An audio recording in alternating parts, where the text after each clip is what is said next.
cette journée du mercredi 19 février 2020 à la 44e Assemblée générale annuelle de la FANAF à Libreville, nous avons eu droit à un tout nouveau type d'activité.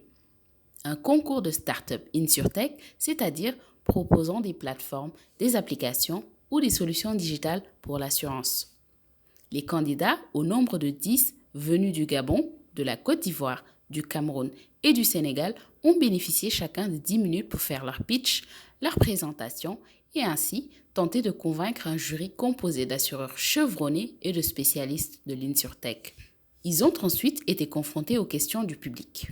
Un auditoire très relevé, ne comptant que des ténors de la profession, avec 5 minutes pour répondre aux questions. C'est dire que la FANAF est non seulement en train de se moderniser, mais semble se positionner maintenant à l'avant-garde de l'innovation avec ce type de programme.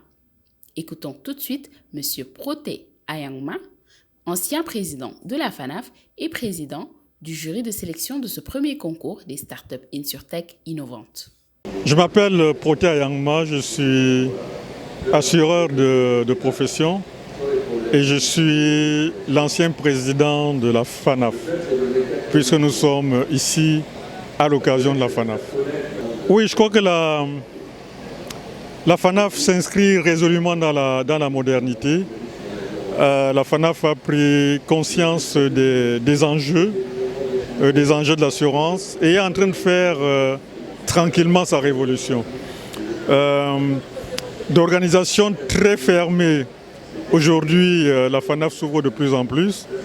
Vous voyez que l'Assemblée générale est l'occasion de rencontrer des personnalités qui ne viennent pas seulement du domaine de l'assurance.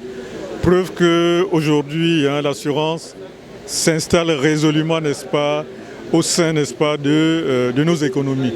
C'est ce qui explique, je crois, cette révolution que moi je qualifierais de tranquille. Et pour être plus factuel, cette 44e édition a été placée sous le signe de la donnée et de l'innovation. Parce qu'aujourd'hui, lorsqu'on regarde l'actualité, on se rend compte que ce n'est plus une option. Nous sommes obligés, nous aussi actionnaires, de nous arrimer à l'actualité et à la modernité. Et je crois qu'il faut donc féliciter le bureau exécutif de la FANAF d'avoir inscrit cette activité qui en est à sa première édition. C'est donc une innovation d'avoir inscrit cette activité dans le cadre de ces activités traditionnelles réalisées à l'occasion de ces assemblées générales. Est-ce que les candidats ont été à la hauteur de vos attentes? Ah oui, moi j'ai été particulièrement impressionné. Nous avons sélectionné à la demande de la FANAF une dizaine, 10 candidatures. Nous en avons reçu 44, mais je peux vous dire que sur les 44, une bonne trentaine méritait d'être là.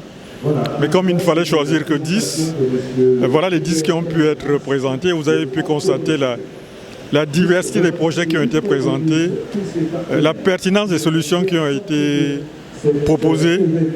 Et personnellement, j'ai été très heureux de constater que les développeurs, n'est-ce pas, s'intéressent à l'assurance, connaissent leurs problèmes et sont en mesure de proposer des solutions qui soient des solutions tout à fait pertinentes.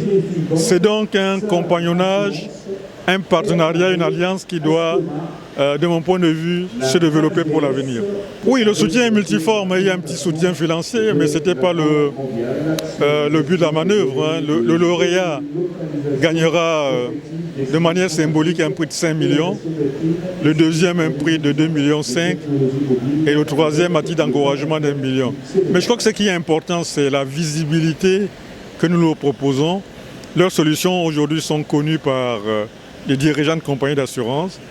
Il y en a à peu près 200 qui pourront individuellement, même en dehors des startups qui ont été primées, qui pourront prendre contact avec ces jeunes-là pour, n'est-ce pas, voir comment est-ce qu'ils peuvent travailler.